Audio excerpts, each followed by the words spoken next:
Wow. Hmm. I'm going to have to cleanse my brain after that episode. Ooh, episode 6, the Queen, the Princess and the Queen is in the books. We just got done watching it, just got done with our discussion with our people that were there. Wow. Not the most violent of episodes, but I think out of the 6 that we've had so far, it is definitely the most intense, the most politically intriguing. Uh, you can clearly see why they had to recast. As much as I love the two individuals that played the two principal characters, which is Alicent and Rhaenyra in the previous 5 episodes, I don't know if those two would have been able to, be able to portray the not only the age gap, the time gap, but the intensity gap and the evolution of their characters and spirits from the moment you see them. These people are growing less and less lovable with each second you see them. I contend, and I will continue to say this, that there are no heroes in this show. Unlike the original Game of Thrones, where you had at least Jon Snow to cling to, even if he didn't make the best decisions all the time. His heart was true. Arya, I mean, these people weren't heroic, but you could at least root for them. All these people are pieces of shit. I mean, wow. Even the person I'm rooting for the most, which was Rhaenyra, there's just a certain I don't give a rat's ass about anything and recklessness about her that really makes her even hard to root for. So let me bring in Thay to what he thought about this episode. What's up? Thank you for changing the avatar from that goofy emerald whatever Crimson King that wasted years of my life. Yes, I put a picture up of Balerion the Dread. Yeah, the one we only get to see a skull of him. But we did get to see one of the 3 original dragons that he flew with. I mean, one of the other 2 that he flew with. Vhagar. Yeah, the largest dragon that we've seen so far. And that scene, this whole show, I'm gonna have to go watch something else. Maybe like go watch a trauma film or something like that to get this episode out of my head. It was intense. It was violent. I mean, it had the 3Ds, but they had them in a way that even tested my tolerance of them.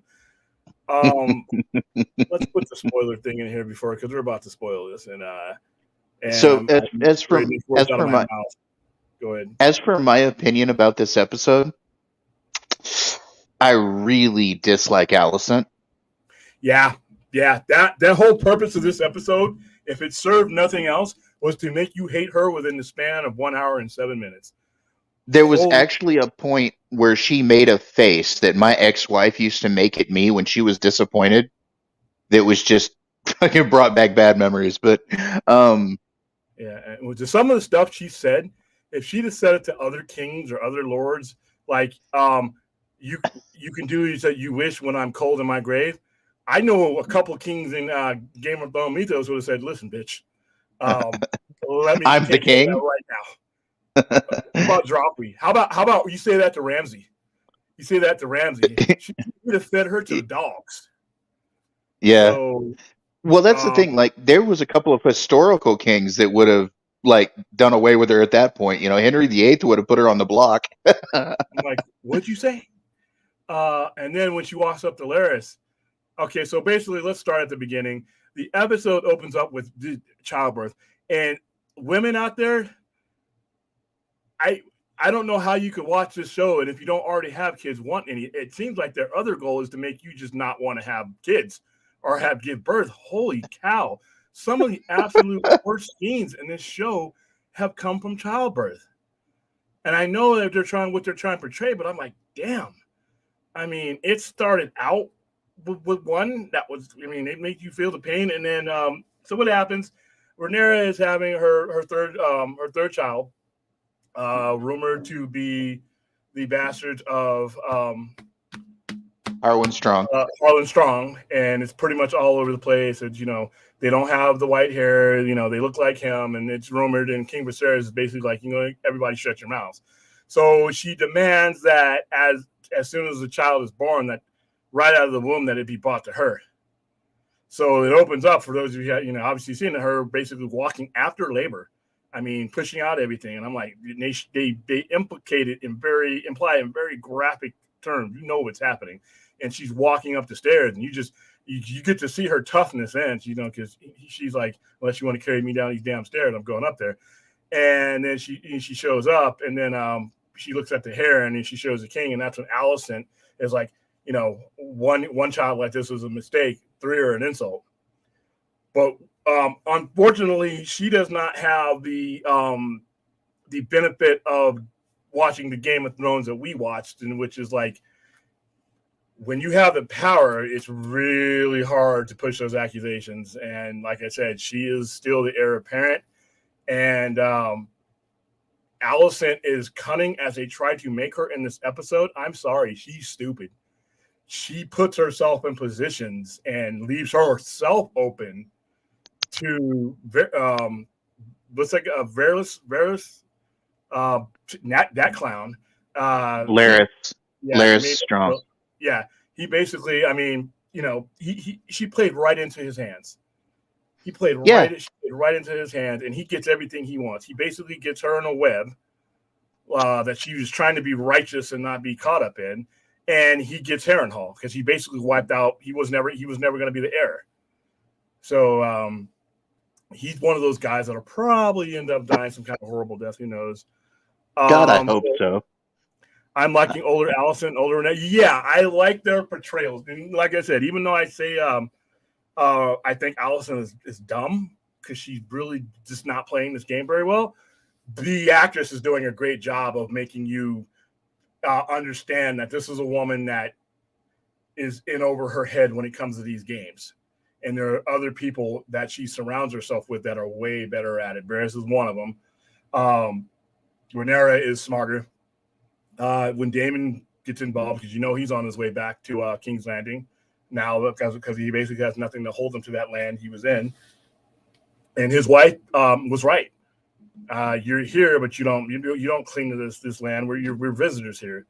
And it was just like something Tyrion said a couple of years ago when the prostitute that he made his girlfriend was like, why don't we just leave this place? Just leave and go off somewhere, be married and not have to deal with it. And he said, well, this is what I live for. The political intrigue is what I live for. And that's basically Daemon. Daemon's going to find his way back to King's Landing. And well, especially now that he doesn't, well, like I said, if you're watching this show, by the way, it is a full spoiler show. So yeah. And that was a very uncomfortable scene to watch his wife's entire, scene with the not only when she was going through childbirth, but the whole scene, the fact that she knows she's brutally nothing to him as far as that goes, and she even admits as such. She says, it never bothered me, but she cared more about.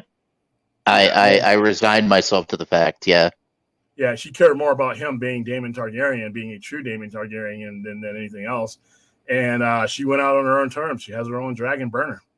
That was a heartbreaking scene, and that was the first time that you actually saw something affect Daemon that truly affected him, other than when he was at the funeral for Aemma. When he was covering Rhaenyra. That's it. All the other times dude, just last episode the guy OJ'd his wife. So and we have emotion on the dragon's face when she's asking him to burn her. Yeah. Vhagar's like, no, like the dragon's like, no, that dragon is bonded to her, and he's you telling me, but he understood her. He felt her pain towards the end, and he's like, you know what, I'll do it. I'll do it. Those dragons, I like the way the dragons here are just a little bit more personable. William, is this series as good as I heard? It's full of it. Yeah, if you're gonna dive into the pool of Game of Thrones, any Game of Thrones, and incest is part of the game, especially this particular family. Held their Valyrian blood so high that they pretty much did everything they could. Incest wasn't the only way that they reproduced, but it was if they couldn't find higher blood, Targaryen went on Targaryen. The Valyrians allowed them to at least go a little bit outside the family, but they wanted to keep that true Valyrian blood. And as there were less and less Valyrians over the centuries, they basically turned in on each other, and that's what every other generation of them became mad because of it. It was kind of like Well, with the Baratheons. Joffrey was a child of incest, and that was partially why he was a psychopath. well, the thing about, like, okay, so this depends. These shows and this storyline and all of this history and lore depends greatly on, European royalty, and you can't escape the whole incest thing behind royalty. It happened. You Yeah, had kings, and you were marrying first cousins, or yeah, that's some all of over the the. world.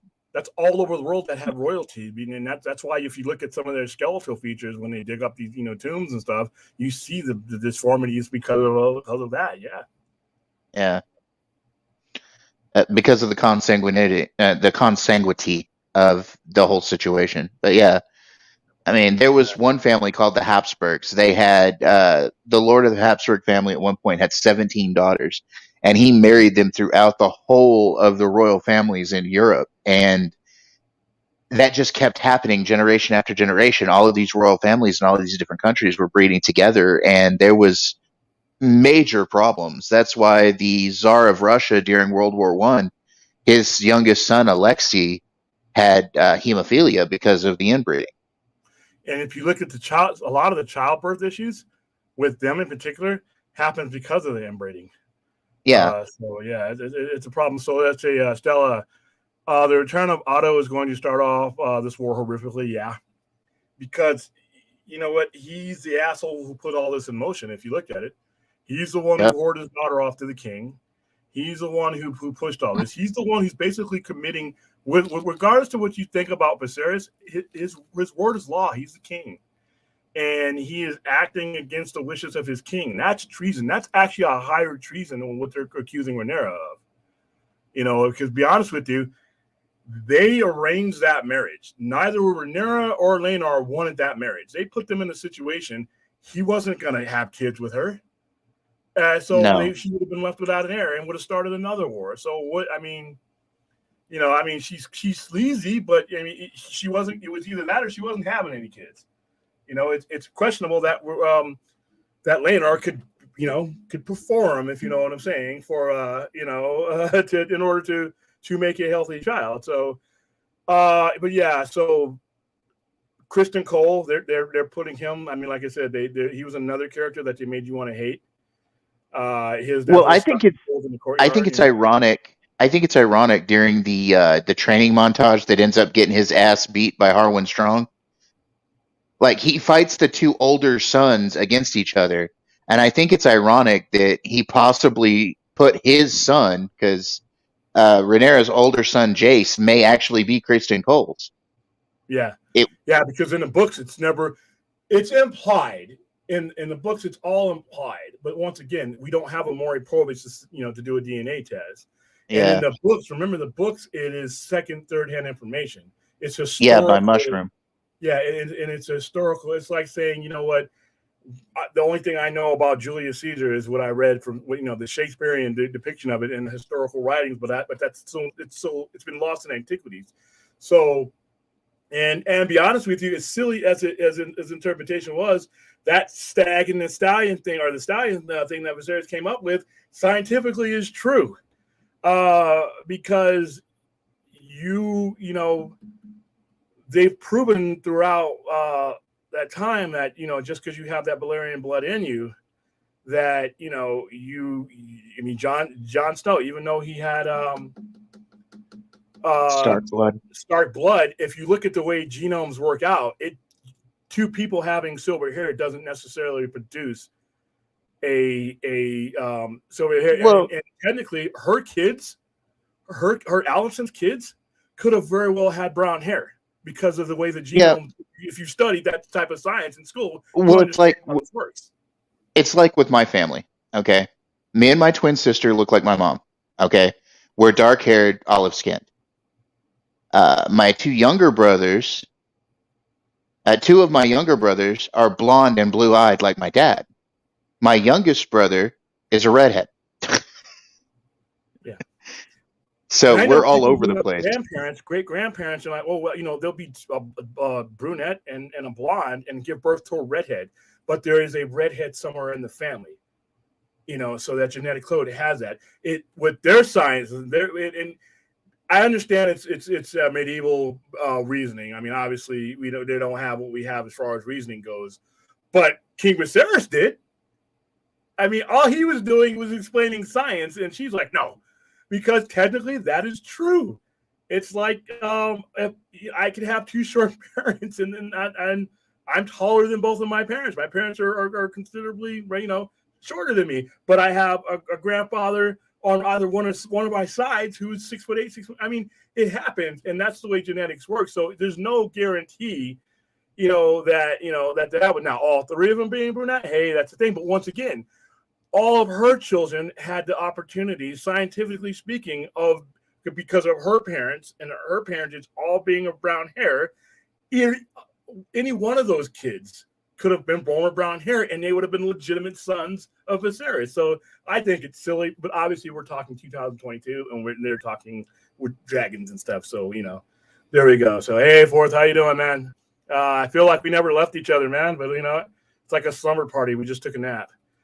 Yeah, those kids and the hair of those kids was and that's the point that they're making, is just because Targaryen, it really doesn't matter that way. Now, when you look at the Targaryens that are of note, they're inbred. Remember, Viserys, all his forebears, most of his forebears and most of his line are inbred. They married the sisters, and they openly did it. So any marriage outside or any union outside of their own inbreeding can produce features that are not Valyrian. Jon Snow was not inbred. His parents, his line of his father comes from inbreeding, but his mother does not. So he has traits of both. I mean, so I think it's hilarious, but it's funny. I just wish we could like teleport somebody in there to be like, technically you guys are all screwed up. But then again, we're entering science and we're talking about dragons and fire and but yeah. And then Varys went out. What I'm pronouncing his name wrong because I hate him. I pronounced it wrong in the books too. But he's the last strong. So, Laris. I want to call him Varys for some reason because he reminds me of our voice of Whisper. The Whisperer. Lord of Whispers, which the eunuchs, and he timidly walks around that way too. But Varys was never this aggressive. This guy has a scheme going up. So he's a mixture of Varys and Littlefinger, and he's scheming. His schemes took out his father and brother. Now that was sick. Yeah, but once again, if that side had more guys like him, things would go better for them. But once again, it's just going to come down to two sides. One of them has Daemon Targaryen. I'm sorry, that's the Roadrunner. Everybody else is Wile E. Coyote. So, all right. Did you hear Megan Thee Stallion is going to be on next week's House of the Dragon? Is she going to be? Are you messing with me? He's screwing with you, man. He's screwing with you because look what he says later on. She gets on there and she's twerking. Dude, can you imagine the internet? Yeah, he's like, she's going to make a dragon twerk. And she's going to have that white hair. Is she going to be? Hey. She could be one of the villains. Oh, I do a post-credit scenes. That would be hilarious. Yeah, kill your own family. Yeah, these people just don't care. And like I said, we have to understand it's from a time that this is what happened. Your survival was based on your leverage and your family members and what they did. And to everybody's defense, they are all basically trying to position their families for survival. Except for and that's the thing. Most regular people, most of the small folk, as they would say in Game of Thrones parlance, most small folk don't realize that whereas brothers and sisters in a regular family might be close, in a royal family or a noble family, they're not going to necessarily be, because everybody's vying for that seat. Everybody's vying for that hot seat, and you had brothers.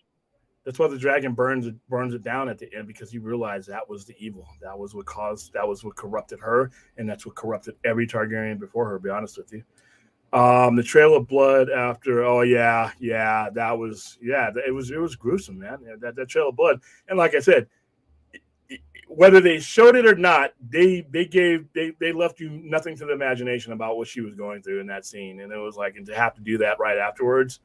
I mean, geez, we're thinking about it in our today's times. Like, you want to see my what? Will you come down here? And even Larry, Leonard was like, she let her come down here. I'm like, yeah, bitch, come down here. Okay, I could No, watch football, yeah, and cleanse my what mind. Yeah, no, I couldn't because today's football was horrible. My fantasy team got what crushed. was bad about that though is when she gets up there and finally to Allison's room. What does Allison say? Oh, you should rest after your labors.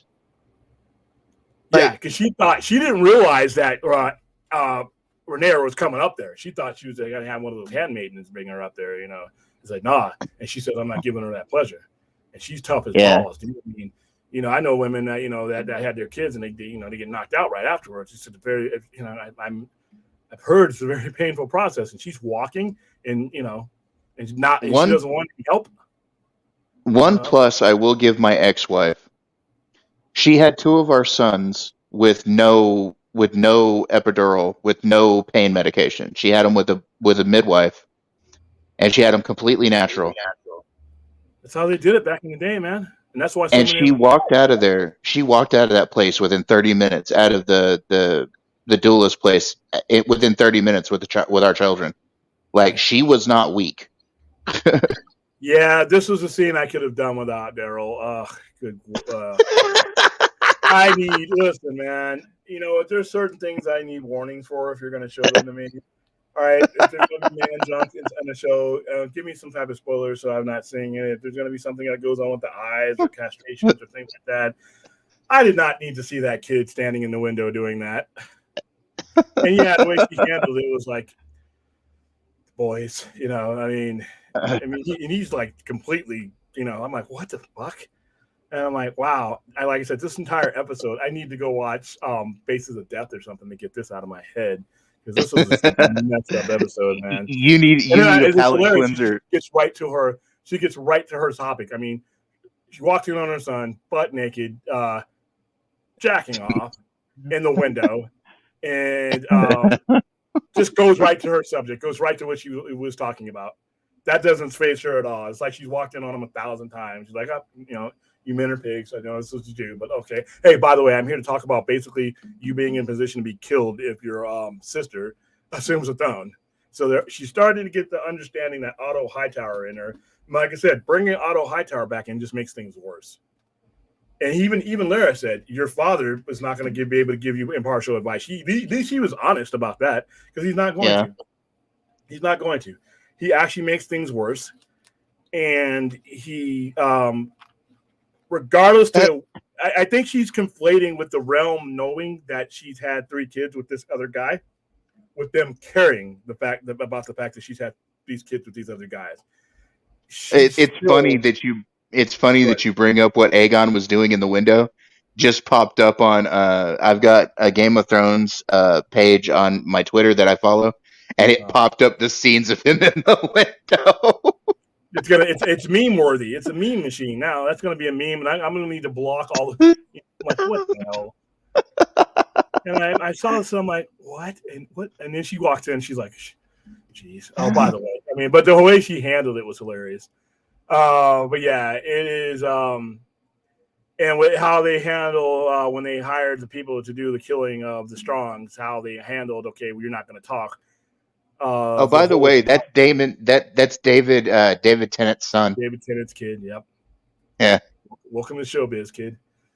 I hope he does some other things that I hope that's not the same. Sure. Well, he is going to do other things that stick with us. Like I said, Aegon is one of the more horrible characters in this whole thing. He is Aegon, and his brother. His brother is a colossal piece of shit. The one that was getting scared of the dragon and sneaking on the dragon. His brother is a he makes certain characters, Aemon. He makes certain characters seem like Boy Scouts. So, but both of them are the only one of them. Her kids that are redeemable. is the daughter that Elena. you saw her with, Elena. That's it.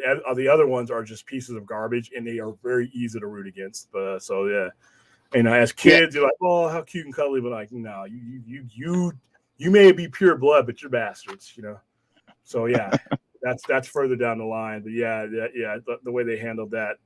I think there was a purpose of episode 6 is to make you, because they built the previous 5 episodes of Allison being this innocent, doe-eyed, cuddly. Oh, everybody, I see the best in everybody. To 10 years later, she's like, fuck all this. Why do I have to follow the rules? And she can basically sleep with whoever she wants to, and she's going to inherit the thrones. There's people that are pure blood Valerian that are not going to be able to inherit the throne. And like I said, she can place her knowledge of this and people's knowledge of this with people caring about this. I mean, John and bastards are not necessarily, Jon Snow could have taken that throne, and all of Westeros would have been okay with it, whether he was Aegon or not, because he fought for the North. It was how they were perceived, Whereas it's the trueborn people that are that were trash in that show. So she's wondering, well, I can't get any support. Nobody can support me, and I need to bring back Otto. Well, guess what? You're just going to bring back a person that everybody else hates, because you start to get this in this show that they're not very liked. So Damon ends up fighting Aemon above Harrenhal. Okay, well, we want to go that far in the spoilers, I guess. Well, no, I'm just trying to keep it clear in my head. I know that it was one of Alicent's sons. Okay, the battle for those of you who do not want this spoiled. I mean, even though I got a spoiler alert, but the battle he is referring to is the battle above God's Eye, which is the bay right outside of Harrenhal. I'm not going to tell you who wins. Just remember what I always say: in any show that we watch, the good and the bad doesn't matter. It's the dumb and the stupid. The dumb, the stupid, and the smart. The smart wins. I haven't watched a show yet where the dummies win. I've watched shows where the evil people win. The bad guy comes out on top for a good amount of time. But I have yet to watch a show, and somebody can point it out to me in the chat, where the dumber organization wins. So, and how I feel about the particular sides of this. One is dumb. One is gullible. One is trying to play with the big boys in the grown people's toys. The other one is they were never kids, Like I said, they're heartless, and you sort of get, even though you can still kind of root for Rhaenyra, you sort of get the heartlessness about her, how she treats Laenor, how she doesn't seem to care about the effects of her kids and her children might have on court. She doesn't care. I mean, she has to know, and even the original Hand's like, hey, people have eyes, son. You're basically condemning us and her to death. And but at the same time, I think that they don't really push forward enough in this show as they do in the original materials, is how much she is supported because of the fact that, as a child, King Viserys is loved, and Jaehaerys was loved. And so it's a line of loved sovereigns, and here the Hightowers are considered outside blood. And then when you talk about the House of Valerian, they're really outside blood, because that is their ancestral allies. That is so. So you already have from day one, you're committing treason by maneuvering to, like she said, you'll be king. Treason right out of her mouth. That's treason. You'll be king, make no mistake.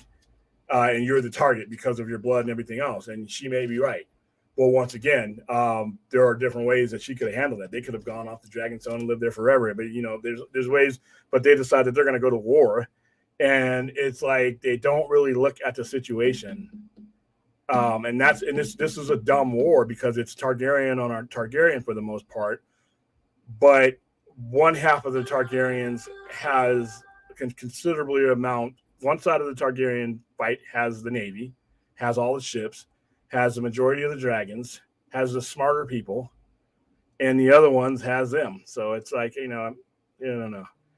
All right, in China, a woman who's expected to continue working. Yeah, but like right after. I mean, damn. I mean, we're talking about seconds afterwards. I mean, she's pushing out everything. The afterbirth, and then we're like, oh, geez. So yeah, it's Hi, Rhea. Yeah, yeah. Hello, Want to go have Rhea. some kids now, Rhea?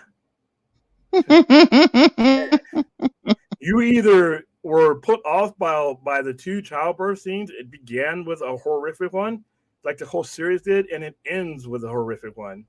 And in between those scenes, all these badass kids that are going to grow up and do horrible things.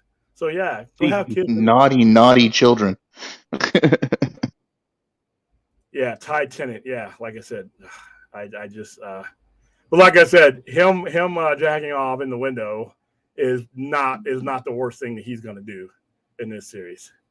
And like I said, the yes, smash the like button and subscribe and do all that. Thanks, Drea. Like I said, you're seeing the tip of the spear, but this was a visually painful episode to watch. And like I said, and then see her in that whole court when they were sitting at the small council meeting. And I'm like, I feel sorry for Viserys. I'm like, dude, the women in your life are just completely going to tear your kingdom apart. Everything that you strive to prevent, all these wars that you try to stop, the two women that are sitting to your left and right are going to tear that kingdom up and basically send the Targaryen dynasty to a point where you end up with what we have in Game of Thrones, to where you had, the Baratheon dynasty that lasted less than 20 years. And it was just, but like I said, but you see the regalness in the Targaryen. You always heard of the Mad King, but we never get to see Rhaegar except for a couple scenes, one scene actually. And I like the way the show shows you all the dimensions of what the Targaryen dynasty meant. What it meant to be one of those guys, what it meant to be on the throne, what it meant to not be on the throne, to be the second son, what it meant to be a bastard, because we're going to have future storylines where the Blackfire Rebellion, and that's another civil war that they'll probably cover within this series, where the bastards that are of Valyrian blood and have dragons are going against the True Blood, and it's a mess. And this is the kind of thing, and I think that's what the House of the Dragon is going to show us, not just the Dance of the Dragons, but it's going to show us how we got to the point in Game of Thrones that we're at. I hope that they go beyond Game of Thrones, and they have one last Targaryen to do it. So, and they have one last dragon left. So who knows? I hope we get to that point. But right now, I'm really happy with the show. This episode was extremely disturbing from beginning to end. It achieved its goal of making me hate the people that they wanted me to hate. I hate except for Viserys. It's just he's made some boneheaded decisions, but he means well.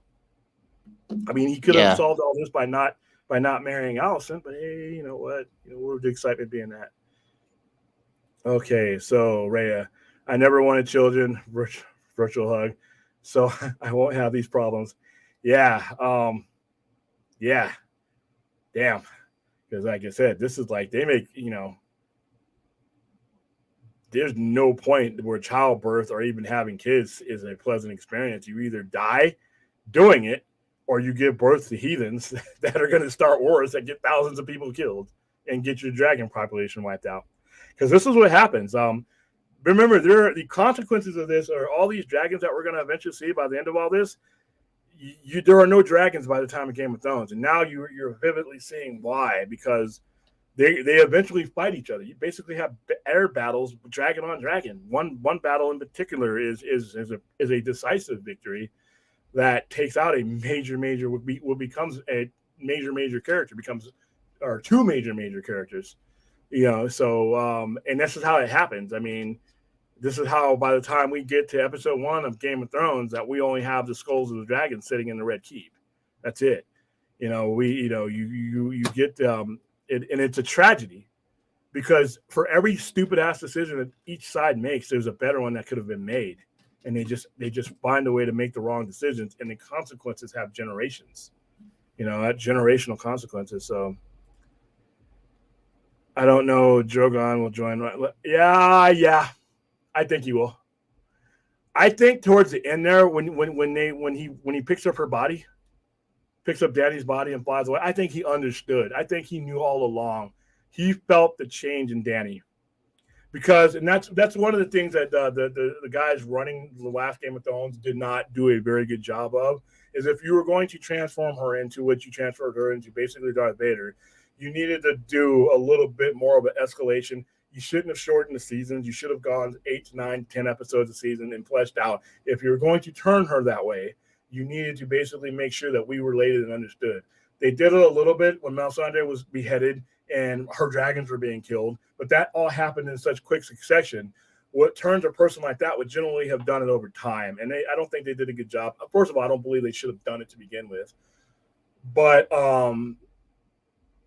I think that as it was, Drogon understood, because remember when he's first born, her motives and her mission were pure of heart. I want to free people. I want to change the world. I want to, I don't want people to be enslaved. I want to free all these guys. I want to make the world better than what my father did. And, she's heroic. I mean, she, remember she was the one who rode in when Jon Snow went north to get one of the White Walkers, and they're being surrounded, and she comes and rescues them that way, and she fights a war for Winterfell, the land that is not hers yet. And she's heroic. She's kicking ass. And while Tyrion and everybody else is hiding in the crypt, she's out there with Mormont just fighting till the end.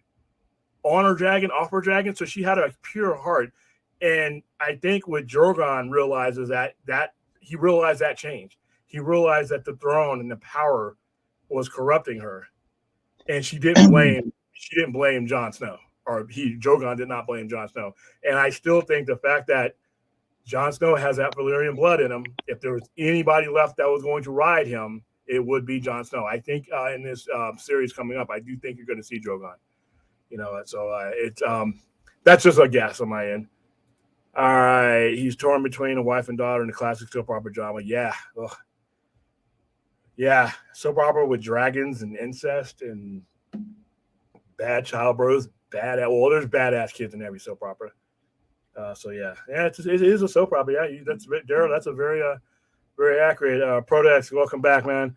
Did the new Littlefinger guy kill his own family, or no? He killed his father and he killed his brother. He basically maneuvered once he knew what Queen Alicent really wanted, but did not have the guts to actually do. He did it. He did it to get in her favor and to get her in that web of, hey, this is what you wanted me to do, and I can make it known that this is what you wanted me to do. But he also wanted to inherit Harrenhal because he was a second son that was never going to. Now he basically kills two birds with one stone. He gets power that he would not have had, and he basically worms his way in and gets what he wants from the queen and gets the hand that will be more favorable to his long game than anything else. But no, he legit killed his father. He legit killed his brother. Once again, he's one of the few people on that side that just don't give a fuck, and they needed more of him. All right. Well, he even says it to her. He says, "In one of these days, you'll reward me as I deserve." Yeah, his long game. I love both House of Dragon and Wings of Power. Listen, I don't hate Ring of Powers. It's just not for me. I know plenty of people who are enjoying it. I know some people who have some mixed feelings about it. It's just not for me. Like I said, and I had a lot of people who probably messaged me like, "How do you not like Tolkien? How do you like Ring of Power?" Listen, me not something not being for me doesn't mean I hate it. It just doesn't connect with me on that level. So, but Game of Thrones just does, and like I said, a lot of it comes from my slasher horror movie, science fiction horror movie, Conan the Barbarian, Cole background that just needs stories like this to be presented in a different way. But hey, if you love them both, great. Ring of Powers, I tons of people were watching that show. So both of these shows, dude, averaging 30 million for House of the Dragon. That's like sporting event numbers, or domestically, and that's just domestically. Worldwide, who the hell? Jeez. All right. Also, people are Westeros are racist at Danny Field. Yeah. Well. Okay. If you can clarify that for me, Daryl, are you saying they're racist towards the Targaryens at that point? I think if that's what you're saying, if I'm reading that right, it's only because of the Mad King. The Targaryen dynasty, for the most part, was loved up until the Mad King took over. If Rhaegar hadn't been killed and it had just been the Mad King, there wouldn't have been. I don't think they would have been able to get away with the full-on dynasty. But because Rhaegar died first, I think it made it a lot easier for people to hate and kill, or it was easier for them to depose Aerys. But Rhaegar was loved. Remember how Danny and how people would talk about Rhaegar would play music and give the money to the orphanage, and he was loved. It was the Mad King that they couldn't take being any ruled over, because the Mad King was roasting people alive, hanging people and killing people, and he was going to burn down the whole city. He was going to kill everybody. Remember, he died saying, kill them all. And that's when Jaime stabbed him. And I think that this show is showing you that, that before they turned on each other, these people were considered gods at this point. I mean, they rode dragons. There was peace. Jaehaerys ruled over a peaceful reign. His entire reign was peace. And that's what Viserys wanted, peace. I mean, you didn't have all this crazy stuff going on, and people wanted stability. The main thing that the people in that realm wanted is stability, and the Targaryens provided that. Now you had the Mad King, and then he did not provide that. Remember, this Targaryens, from the point we're seeing it, lasted another almost 200 years. And had Rhaegar lived, they would have lasted longer. So I don't think if they were racist towards I think they just hated the Mad King. I hope I'm addressing that right. If I'm hold on, let me see. The Unsullied. Yeah. Okay. All right. Gotcha. I'm sorry. Yeah. Because they were, hey, you know what? They were darkies. They were like us. But they also wouldn't cross them, because Grey Worm, the Unsullied was very formidable, and she had a lot of them. She had 10,000 of them. She had a lot of them there, and yeah, they were foreigners coming in to take over, and they tried to tie it to the way foreigners came and took over from Valyria, and that's how you got the Targaryen dynasty. But yeah, they didn't like her, but I think at the same time, had she came and she had not burnt down the city, I think they would have accepted her. I think if she'd have just burnt the Lannister army up, because people hated the Lannisters. They really hated the Lannisters. They hated Cersei. I think if they'd have just taken them out and she hadn't burnt down the city, I think they would have been fine. I think she could have ruled just fine. It's when she burnt down the city, we went south, Remember, they wanted a Targaryen back on the throne. All the people wanted a Targaryen back on the throne. Yeah. They said that several times. They said that several times. They wanted Targaryens back on the throne. They didn't like this Baratheon pretender, nor his line. So, especially once Cersei and her inbred kids started happening, they really, and that rumor, like I said, everybody knew that those kids weren't hers. But yeah, they were hers, William. They weren't. They were hers. Robert. They just weren't. They weren't Roberts. William was just. This was the first episode. I didn't check how long the episode would last.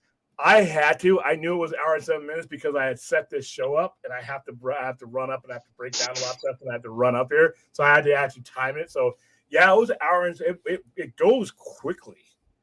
Before you know it, your end credits are rolling, and then you see the old previews for next week, and Otto's sailing back with his. Like I said, Otto Hightower causes so much unnecessary blood to be spilled in this show, and like I said, he's the catalyst. If there's anybody, well, technically, if it wasn't for Otto Hightower's maneuvering, none of those grandchildren or even children would be around to fight this battle. Yeah, there's no Aegon, there's no anything. And what Viserys should have done is allowed Daemon to marry her. Yeah. He should have allowed Daemon to marry her. That would have ended all of this. That would have ended everything, because even though, okay, here's what would have happened. Even though Aegon would have been his first son by her, the realm would not have bought her if Daemon was the father, and they had a son with pure Valyrian blood, and they had the white hair and purple eyes. The realm would have, like they individually did, would have sided with her no matter what, because Viserys named him heir. The whole woman ruling thing with Daemon there, even though he would have been the consort, he would have been running the show, but it wouldn't have mattered. It's who she would have put on the throne after her. So her first child would have been the pivotal point. So even though, and like I said, they would have had his they would have Viserys' backing on that one, and the realm would have backed all of them, and it wouldn't have been any war. There wouldn't have been any room for Well, them to maneuver. You know, the people love Damon. Like the small folk love Damon. yeah. You know, he And was, and trust me, with him as their consort, he would have been running shit, and none of this would have happened. People would have been getting killed. He would have been taking people out. You know, he would have been exiling people, but it yeah, wouldn't have even come to that. You know, so once they had their firstborn son, once they had the son, no matter once Damon had a son with Rhaenyra, that's it. It's over. Because not only do yeah, you have what Viserys has said is law, that she is my heir, you know how the son, so all that will the woman it'll burn the realm will burn itself to the ground before it has a woman. Okay, we got Damon who's gonna be running shit, and you have her son who's going to take over for her. So you only have a woman for a while, which was ridiculous because, like I said, Alicent's basically running the kingdom, and then Otto Hightower comes and tries to run it, and like I said, this episode, I don't know where to put this episode as far as my favorite episodes goes. It is definitely, arguably the best episode of the six so far. Arguably because of what it establishes, who it establishes. It brings in brand new actors and makes you, like I said, I don't know if I could have hated the previous actors and actresses that played or pitied the previous people that played these characters the way I hate and pity the new ones. I can hate. uh, I couldn't really hate the previous Allison. I can hate Emily Cook or not Emily yeah, Cook, Olivia Cook. Olivia Cook. Yeah. Olivia Cook was on Jimmy Kimmel the other night. And she was talking about this episode, her first day on this show. She was hung over like a son of a bitch Yeah, I saw that. because That she was had been great, drinking the night before with a British comedian. dude. And the outtakes and the behind the scenes stuff that they show on like Instagram or Twitter and all that. These people are having fun working with each other. I do. Oh yeah, That's what makes it a lot easier to appreciate.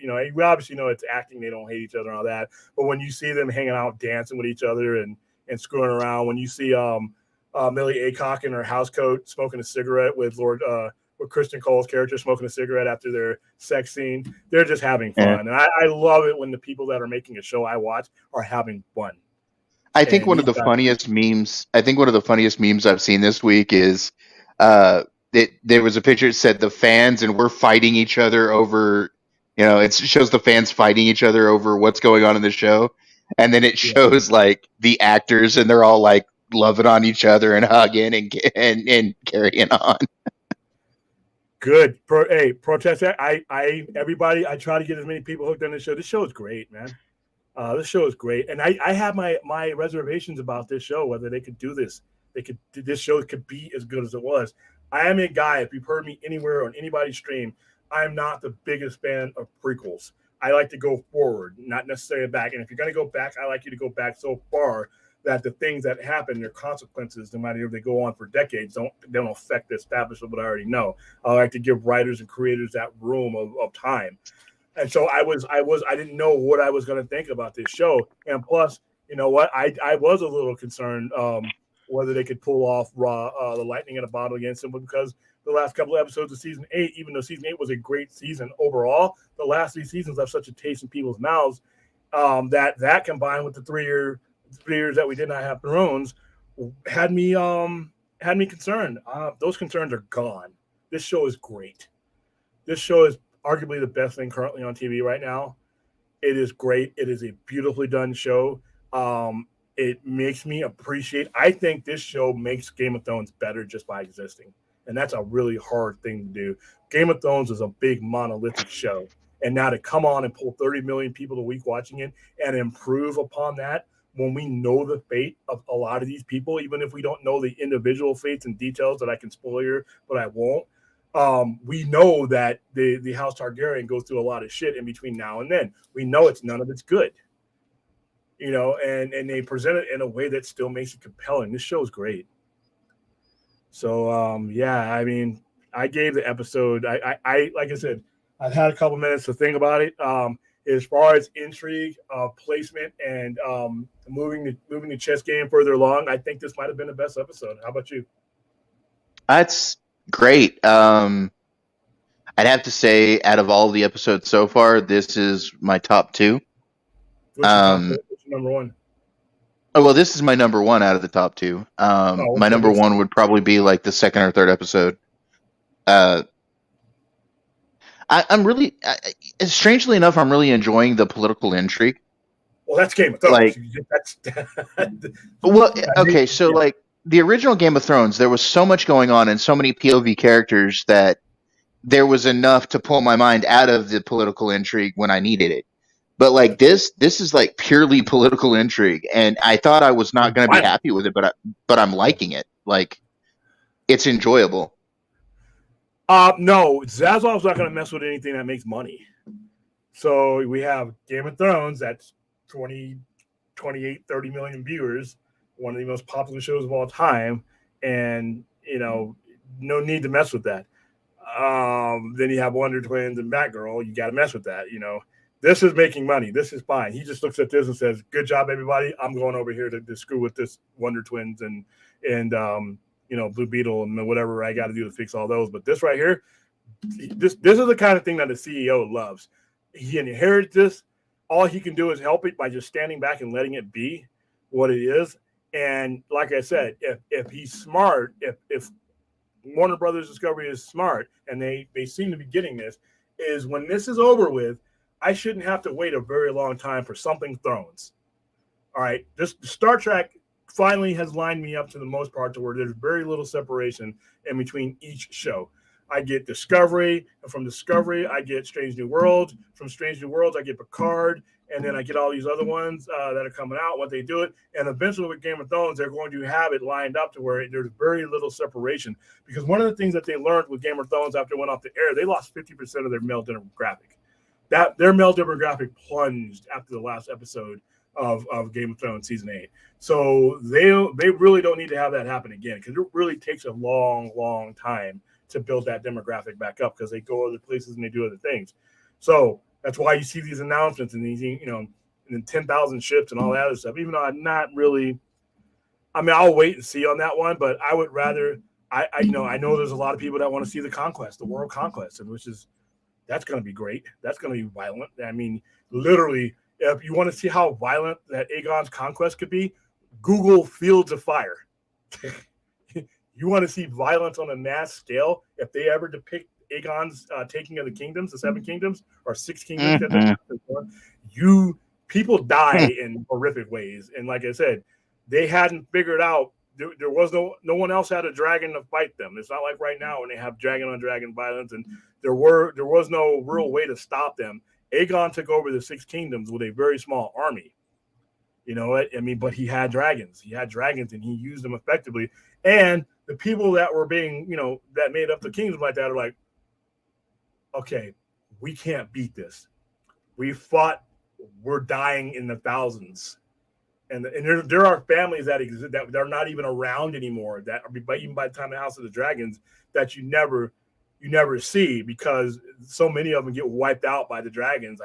There's a whole family that fights in the Field of Fire that gets completely wiped out. You never even hear of them in Game of Thrones or House of the Dragon, because so many of them died in that war, and then the rest surrendered. That's why Brendan Stark, there's a Stark, that ancestor is called the King Who Knelt, because he was the one that didn't fight and didn't lose a lot of people. He saw what was going on up in the north.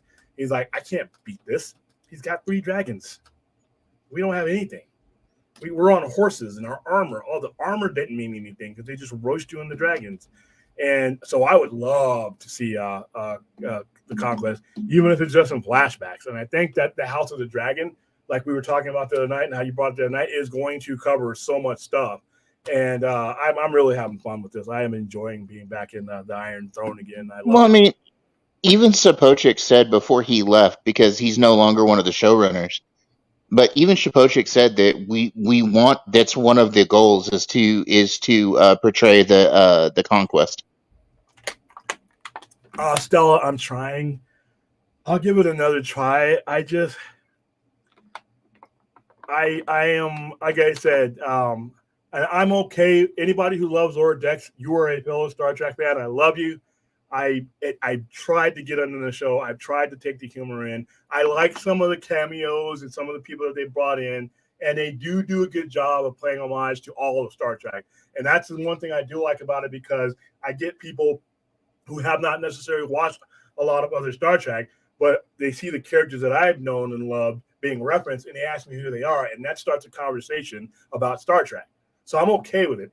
I'll try. I'm not 100% giving up on Lower Decks yet. Every time I've gone in, I'm like, it's not feeling right. One of these days, I'm going to jump into the pool and the water's going to be right, and I'll embrace the show. Right now, I'm just not ready to it, but it's not completely out of the question. Okay. All right. So we have gone 55 minutes, and I think we've covered a lot of the initial bases. I got to do a rewatch too, because there's some things that I missed and some things that I need, and I got to watch. There's a lot of good people on YouTube that do a lot of great breakdowns from some of the things. I mean, let me. I'm not going to link them here right now because there's so many of them, but. My voice is hoarse, and like I said, we have streamed all throughout the weekend. I hope you guys have all enjoyed the content. I hope I sound better than I did last night. I've been trying to make sound adjustments I think I just hate my voice. I think I sound like a haunted Muppet. I when I hear my voice over the thing, it sounds like the Cookie Monster and Kermit had a kid, and that's his voice, and I hate it. But I've been trying to tweak all these sound things, and I added a mixer and all that to it. But I think my voice is what it is. I think I'm just stuck with the sleeve stack thing. And you sound like a haunted Muppet. And as far as like, I got some other technology coming in, because like I said, Xenos was right. I really want to engage, well, especially on our 3-hour show. And let me, by the way, put a link to the 3-hour show or the overnight show in case you guys did not get to see it. I thoroughly enjoyed last night's show.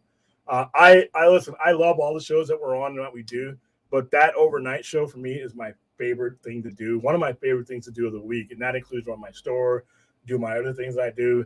I really look forward to the overnight show because it's just, we can start some things off. I can lay out the breadcrumbs for you guys, and then you take it from there. And we can talk wrestling, we can talk Game of Thrones, we can talk anything you guys want to. There are most topics are not off limit when we come to the overnight show, and it's a part of my weekend.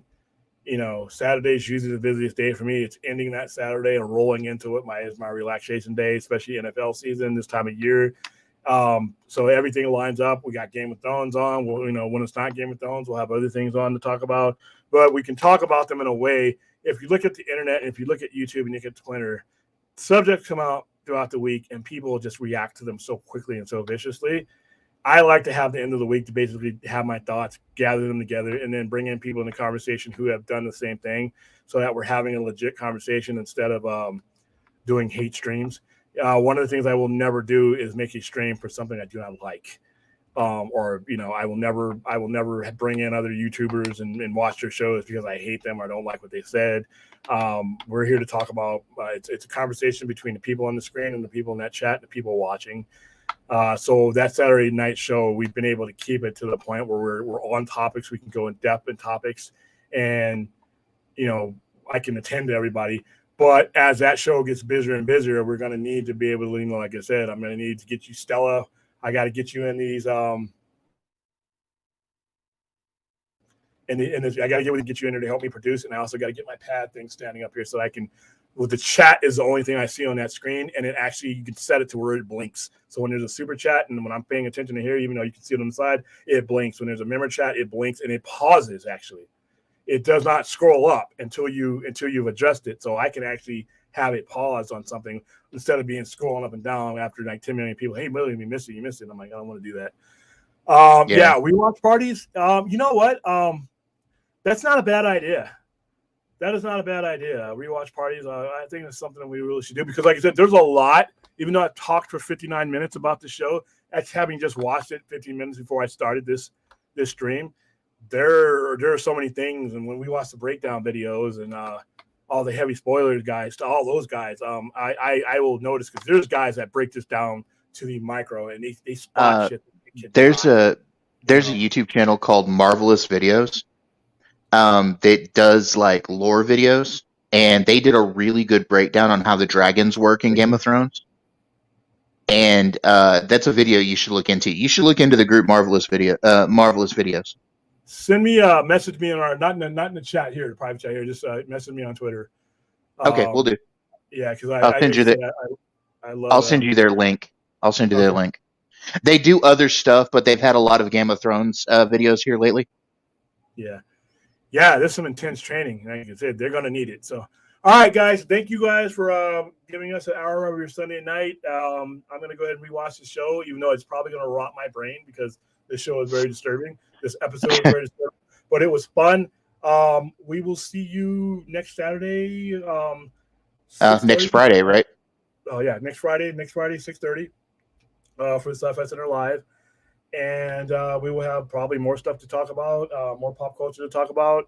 I want to set up. I want to see if I can set up these websites that have all the Comixology and all that on there. So when I'm doing, when I'm trying to explain to you and show you guys the artwork, I'm not doing this madness.